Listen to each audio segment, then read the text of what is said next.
Welcome, welcome, welcome. Good afternoon for those of you on the East Coast or wherever you are. Just happy Thursday. Is it Thursday? Thursday. We're here. I've got a great panel here. We're talking about holidays 2021. It's probably something that's on everybody's mind. It's probably been on your mind for a while, and I think this is a conversation we could have anytime, any year, right? But this year, this conversation takes a little bit of a different spin because there's quite a lot of uncertainty on a few things going into this holiday season. So my name is Will Devlin. I'm the VP of Marketing at Message Gears, and I've assembled an all-star panel to talk through how retailers are preparing for holiday 2021. And I'll let the panel introduce themselves. We'll start with Sharma. Sharma, how are you? Hello. Thanks, Will. I am doing good. So I am Sharma Parker, one of the board members for Women of Email. I am specifically over our Speakers Bureau and scholarships. And then on the professional side, I am a digital marketer with over a decade of experience, mainly in the email space for retailers. And I've also had a stint in sports and entertainment as well.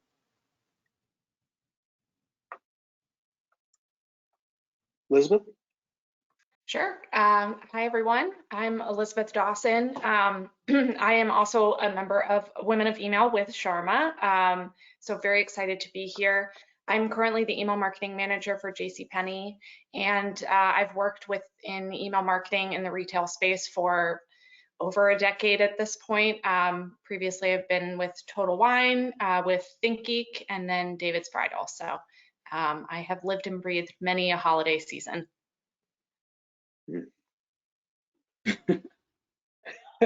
Mike, how are you? Good to have you here. Good. Well, hey, Mike Razug here. I am not a member of Women of Email Marketing, and I actually lead the commerce and content practices for Ansira. I've been doing digital platforms and commerce technology for about 15 years, and prior to that, about 10 years in CRM technology. So more on the technology side, but excited to be here and talk about retail. Yeah, and I'm excited.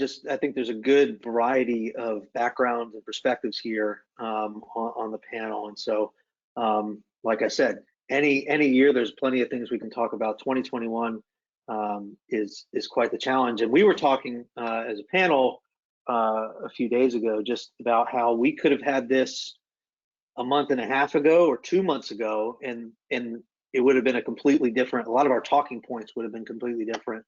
A lot of the things we were worried about going into the season would be completely different.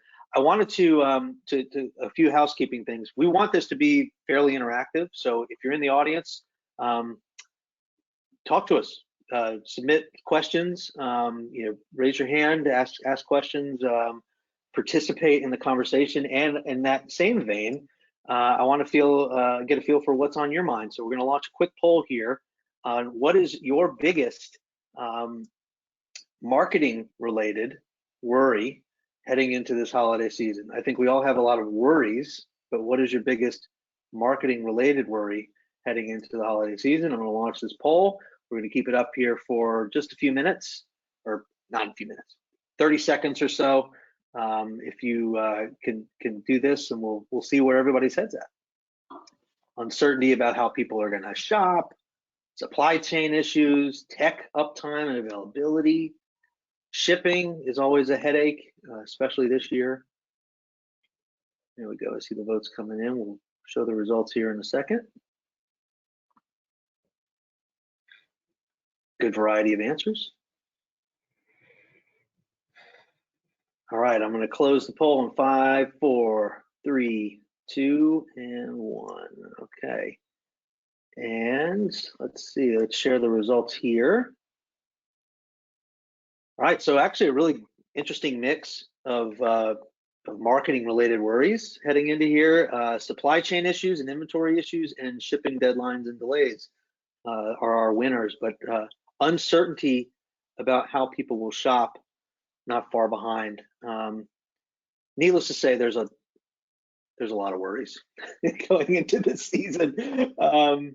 any season. So let's start on maybe a happier or a more calm note, right? How would you normally prepare for the holiday season, right? Like, from a e-commerce or a digital marketing role, what's the normal thought process and planning process going into the season? Sharma, we'll start with you.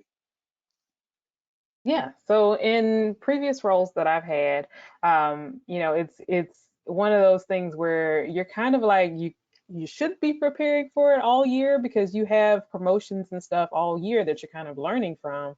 And honestly, like the holidays shouldn't be a surprise, but for some odd reason, it still comes as a surprise to people. And I see people kind of scrambling, at worst October trying to figure it out. But in past roles that I've been in, we've really kind of looked at what's a product or a service that we really needed to move around this time of year, and really kind of focused on that, but also had like backup plans in case, inventory kind of went out or something like that. But that's really kind of how we planned around it, making sure that everyone that was involved, whether it came from the various channels that needed to activate on, creative, sales, just making sure that everybody was kind of involved in the planning. Yeah, that's kind of how we did it in the past, and making sure we had some type of communication where we can communicate on the day of, for Black Friday and Cyber Monday. So yeah, that's kind of how I've done it in the past. It's just making sure that everybody was in on the planning, and we were buttoned up for the day of.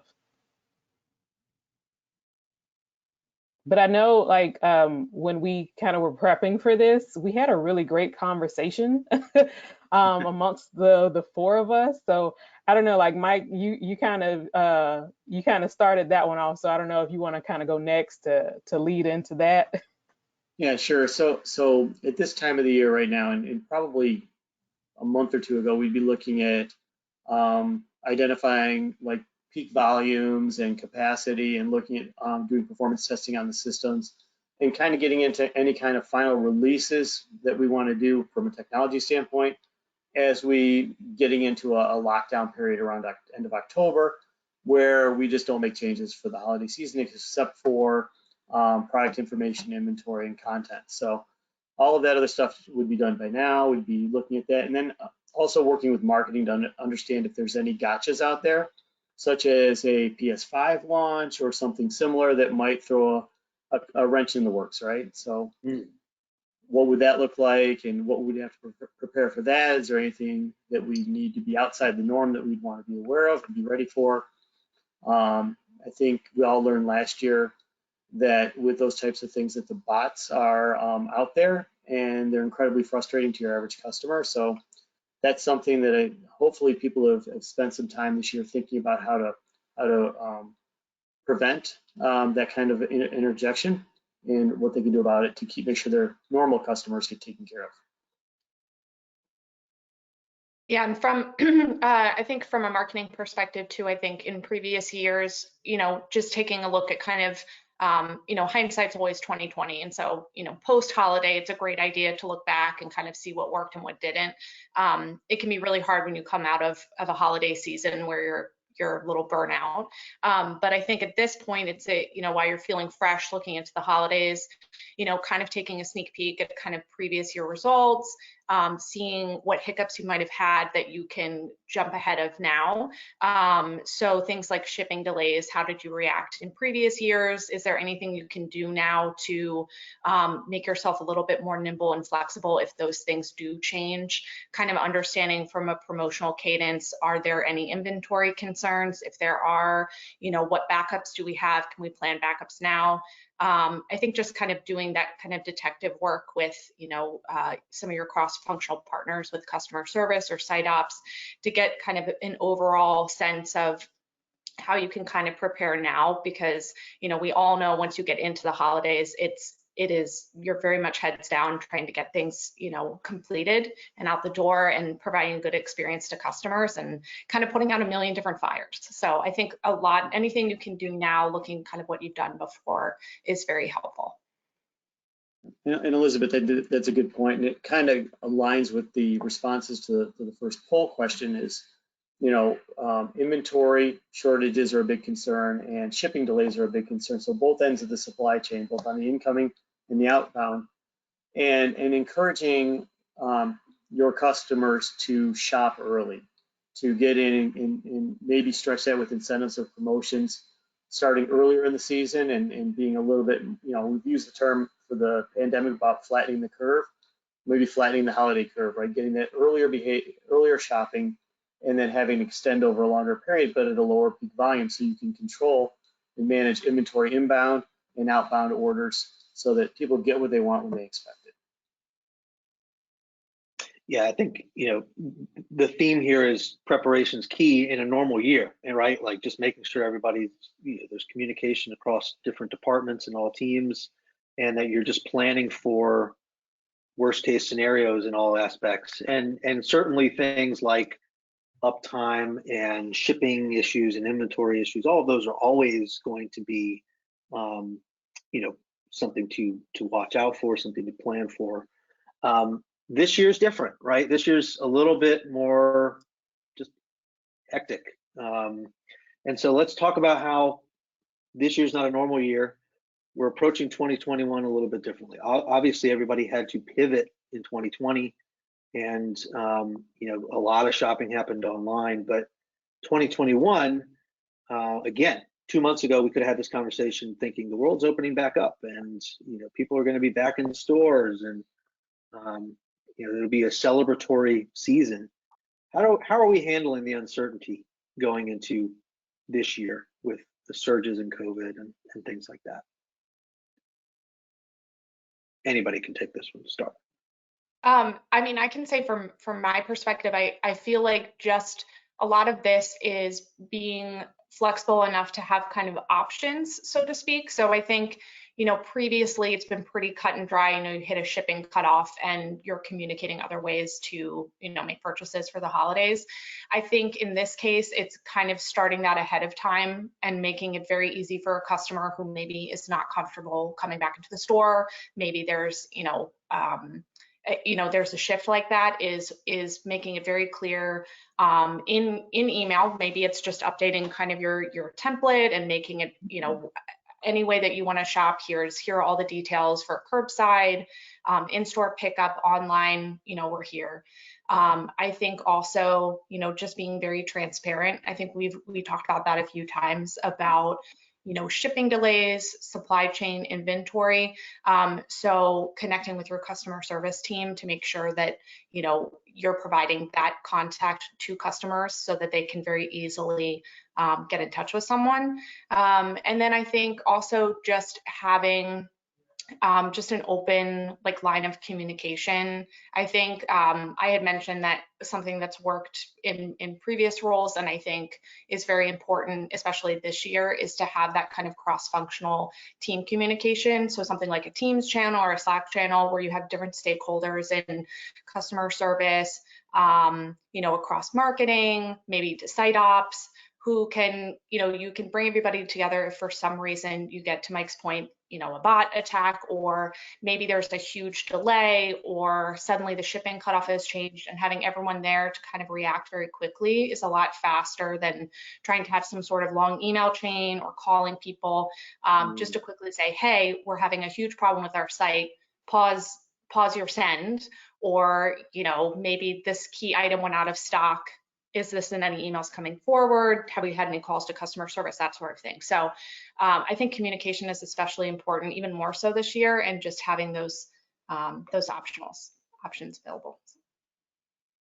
Yeah, I think that's perfect. And it's also about having backup plans to your backup plans, because you never know which way it can go. And so just making sure that, you're buttoned up from a supply chain standpoint, from a communication standpoint, but just also being able to pivot, because if you had an in-store type of event and you have to, shut down for any reason, or to Elizabeth's point, people aren't very comfortable, what's your online component to that? So just making sure that, you have backup plans to your backup plans during this time of year. Yeah, I think that's a good point. And my advice to our clients has been, get ahead of it now.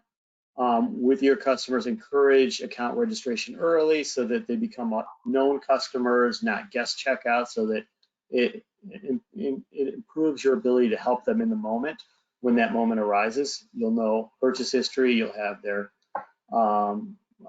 shipping information, all of the payment information that you need to be able to service them appropriately. But then you also have to accommodate the potential lack of that face-to-face transaction. Retail has spent the last 100 years or so trying to drive people into stores. And this year, we're actually pivoting, or last year we had to do it on the fly, but this year we can actually plan for the multiple different ways that people interact, and being able to provide them the same mechanisms or same capabilities remotely over e-commerce or the website that they would have in the store talking to an experienced clerk or manager. That's going to be critical, and having that transparency of information will be really important. I love that, because there's also new habits as consumers that we've formed over the last 18 months because of how we've been forced to adapt, right? And so there are things that we've been, like curbside pickup and all those types of things, that I think we kind of expect now, even though they still feel relatively new, right? And so that definitely changes the way retailers do business, to your point. And I love the fact that the advice of like incentivizing people to go ahead and sign up for accounts now. You mentioned the PS5 launch last year. I mean, it took me forever to get a PS5 for the holidays. I know some people still don't have them. Sore subject. I'm sorry if it is, but having an account at where I finally was able to buy it was the only way to get in. I mean, it was the only way to do it, right? And so if you're worried about inventory issues or flash sales or things like that, that's a really good takeaway, good piece of advice to get those people, incentivize people to sign up now and get that information filled out. I had a similar situation with the PS5 as well. So I feel like everybody did. And again, I feel like some people still are. When y'all are planning for this year, then what are you comparing it to? Because a lot of Elizabeth, you mentioned like trying to outdo yourself. You look back at last year and you adjust and you talk about what worked, what didn't work. But how are you comparing this year to 2020, 2019, or is it just sort of up in the air? I mean, I think, from my perspective, you do need to do both last year and 2 years ago, I think, because they're going to be pretty different. I think, looking at last year, it's more about what worked and what didn't work. I think sales wise, I don't know, for retailers, what that'll be. I think, we've heard some encouraging news, but we all know that can change in an instant, like we've talked about. So I think just having a realistic view is looking back, 2 years in a row. I think especially because we're looking at some, changes with Apple, as we know. So I think it'll be challenging to kind of have this snapshot of how you think things are going to go. So. Yeah, and a lot of it's going to depend on like the story that you're trying to tell, because you can see, we've had a lot of like a steep decline in in-store traffic, but we've had like this huge increase in online traffic. But what's the engagement overall of those particular customers, and what are you trying to actually drive them to do? So it just depends on the business you're in. Of course, we're trying to drive revenue, a lot, but it's just, where do you want that traffic? And that's going to be like how you kind of compare it. So to 2020 or to 2019, because they are vastly different. Mm-hmm. Yeah, I think your long-term trend lines are going to be your long-term trend lines, and then what we probably want to really dive into is the channel shift, right? The channel mix, and start to say, okay, assuming that we're going to see that similar type of growth that we've seen over year, and shopping patterns will be consistent at a macro level. How does that shift between traffic in stores, online shopping, and how do we accommodate the inventory to accommodate the different channels? So organizations that have a collective inventory container that they're pulling from across the different channels, so they know if it's available, if there's any available, where they're located, and how to get it to a customer. We'll be a little bit further ahead, I think, than people that have discrete inventories by location. And that's something to think about, is that being able to call into the store for something or be able to look at another store's inventory to see if it's there, that's now shifted sometimes to the consumer. And how are they able to accommodate that to be able to fulfill that purchase? Kind of on these same lines, we have a great question from William McNair. How have you all adjusted your marketing calendar for this year? And when are your biggest email promo pushes based on shipping and inventories issues that you've all seen? So how have you shifted things regarding the marketing calendar? Again, with all this turmoil, I mean, how has that affected things?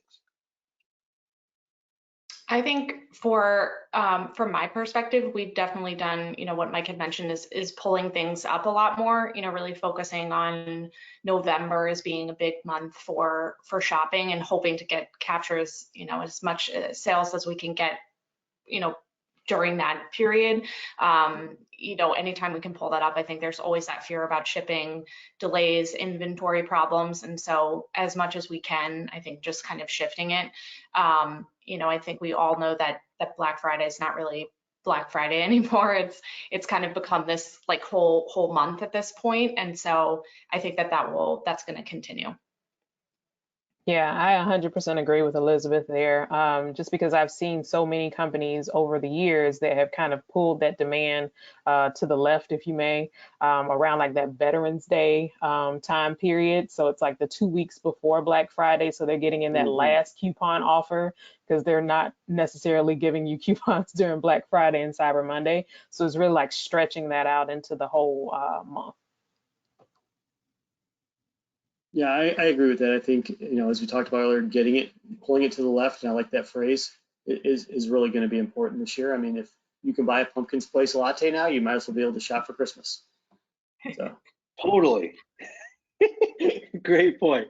Well, one thing that I always find comforting is that, if I've made plenty of mistakes in the holiday season, but do you have any horror stories? Because not to like make fun of you, but are there any horror stories that maybe let other people know that they happen, and make sure that don't beat yourself up too bad? Any holiday related or otherwise horror stories relating to a big promotional push? Yeah, like I can go here.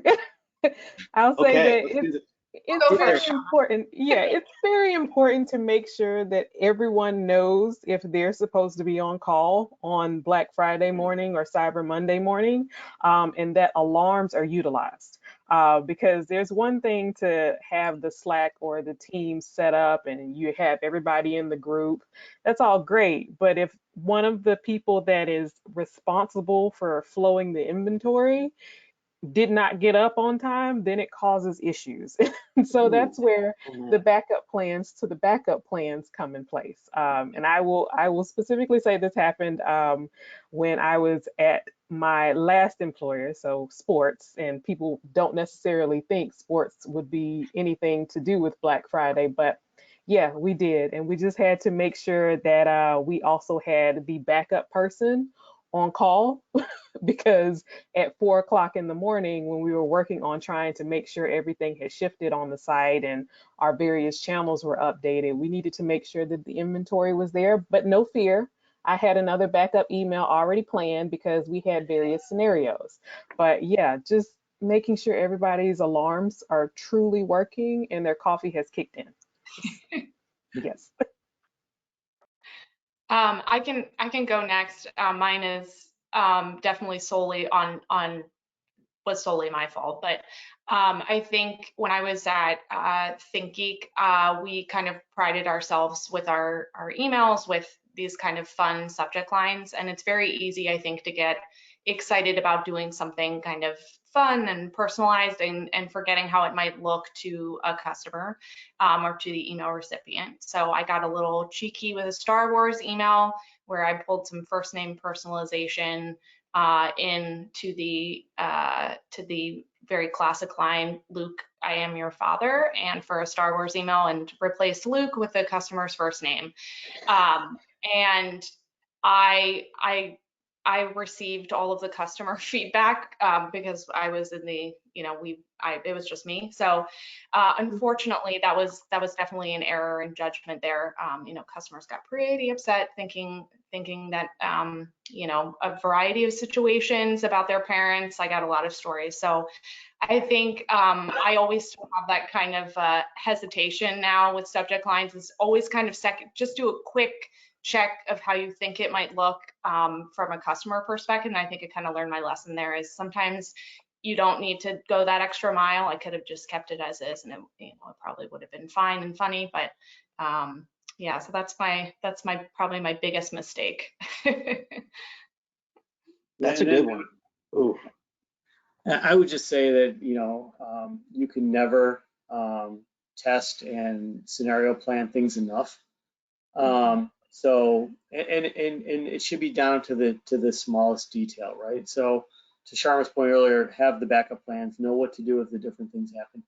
What happens when somebody doesn't push that one button that they need to push because they either slept through it or nobody bothered to write down that they need to push that button, or the guy resigned or was out that day and no one else knew to push the button. So those are the types of things that just understand the process, what's dependent on other things, and make sure that everything has a contingency to it. So I know a specific story behind that, but that's just, along the lines of what you guys have said. So. Yeah, I think my biggest oopsie or whatever was it wasn't my fault necessarily. It was site outage, like during a big sale, which is certainly can take some years off your life, but all good stories. One last question here coming in from Randy. Randy, how are you? Good to see you, bud. Will Ship Again in 2021 become a horror story from a call center perspective? Who wants to take this one? I mean, tough to say. I would say it's definitely tough to say. I mean, I think I would hope that and I haven't seen anything to back this up, but I would hope that our shipping partners out there have spent the last year kind of refining their process. I mean, I know recently I haven't had any issues, but you always hope that your partners in shipping have spent this time preparing. Sometimes we know that that's not the case. So I think this goes back to Sharma's point, which is just, trying to pull some things up a little bit, probably being pretty generous with whatever cutoffs you're communicating, maybe pad it by a couple days, making sure that your customer service is kind of buttoned up from a messaging standpoint, and kind of having those templates and backups of, how can we make this better for our customer? I think we were all part of that last year. I had plenty of gifts arrive late, and it was just, how I felt or how you can make someone else feel better. Maybe it's providing an additional discount for a future order, maybe it's refunding their shipping, maybe it's, a variety of things. So I think kind of just having that kind of logistical plan, if it does go awry, will go a long way. Yeah, and I think it also kind of goes back to our conversation that we had kind of prepping for this, like being transparent with them if those shipping delays are going to occur, because it's not like, we're the only ones going through this pandemic. Like everyone sees what's going on, and just making sure that you're open and saying, your shipping is going to be delayed, and just keeping that line of communication open for them and transparent. Yeah, and along the lines of transparency, over communicating, but communicating accurate information, right? The old adage goes, no information is better than wrong information, but obviously right information is the best of all. And frequently, I think that that you see certain organizations are setting the bar again in this space where your package is 10 stops away, your package is 5 stops away. And others, even niche providers are being able to say now, because they're linking to the native carrier systems, it's at the FedEx depot, it's at the UPS store on the corner, it's en route, and getting that same type of real-time information that the carriers provide versus trying to proxy that internally with something that kind of glosses it over. I think the customers would prefer the transparency of knowing exactly where it's at this year. Yeah, and can I add one additional thing to that? Because I know last year I was trying out a couple of smaller brands that had just kind of started up, but I liked the product set that they had. And instead of just communicating with me via email that there was going to be a delay, like the owner actually went live on Instagram, because it might have been that small enough of a brand that I was following them on Instagram. And she was just trying to like tell everything that was going on. She was like being open and just being like, we have already like packaged your stuff, but this is what's happening when I'm going to the post office. So I definitely agree with Mike there. It's just like being transparent, like making sure you're over communicating it. And I would also just add, like, not just keeping that communication to one channel, but different avenues to let them know. Yeah, and that then, circles back to getting the account established early, because they can get those communication preferences in there. And if you prefer text messages, or you prefer an email, or if it is a gift, maybe you want to use an alternate shipping notification channel than you normally would on your account. So there's that opportunity as well too, if people have that capability to capture that. My wife still says she can't send me a gift because we have the same accounts and I see everything. So you get just stop sending me gifts. So anyway, I think that those are all really important points, and the customer is going to be jittery this year. I think there's a lot of uncertainty, and the more you can rebuild their confidence or maintain their confidence and trust in your brand, the better off you'll be. So I think all that's really good advice. And I would think that brands learned over the last 18 months or so how to be a little bit more transparent in how they communicate, and being more human, if you will, in how they communicate. And that's definitely key. All right. Well, any brief last words for last encouraging pieces of advice for our marketers here in the audience? This has been really insightful, but any parting advice before we wrap this thing up?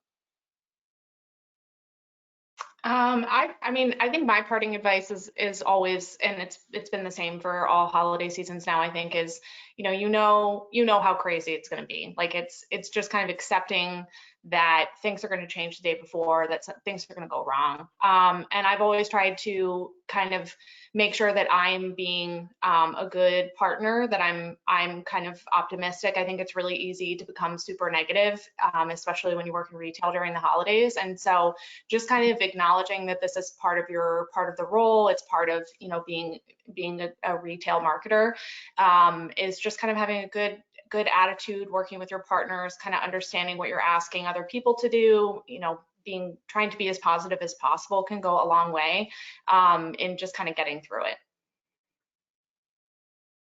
Yeah, I 100% agree there. And like I said before, just making sure you have backup plans to your backup plans, being prepped for various scenarios that could happen, and just making sure there's clear communications across the organization, because the holidays, as we know, are not times that you need to work in silos, because everyone needs to know what's going out, what inventory is available, and just making sure that everybody knows what we can do if something happens. So just being clear with that. yeah, we talked about transparency, but I think the other thing that we didn't touch on as much really is empathy, and having empathy for the customers, and really understanding their situation, and making sure that customer service and frontline workers that are, sorry, probably a bad term, but the in-the-store workers that are helping the customers on a day-to-day basis really are approaching them with that empathetic perspective. So that'll go a long way. We'll end it there. Thank you so much, panel here, Mike, Sharma, and Elizabeth. This has been fantastic, and very practical advice. And thank you everybody for joining us today. We wish everybody a fruitful and safe holiday season, and we'll see you next time. Thanks again, panel. We appreciate it. Thanks, Will. Thank you.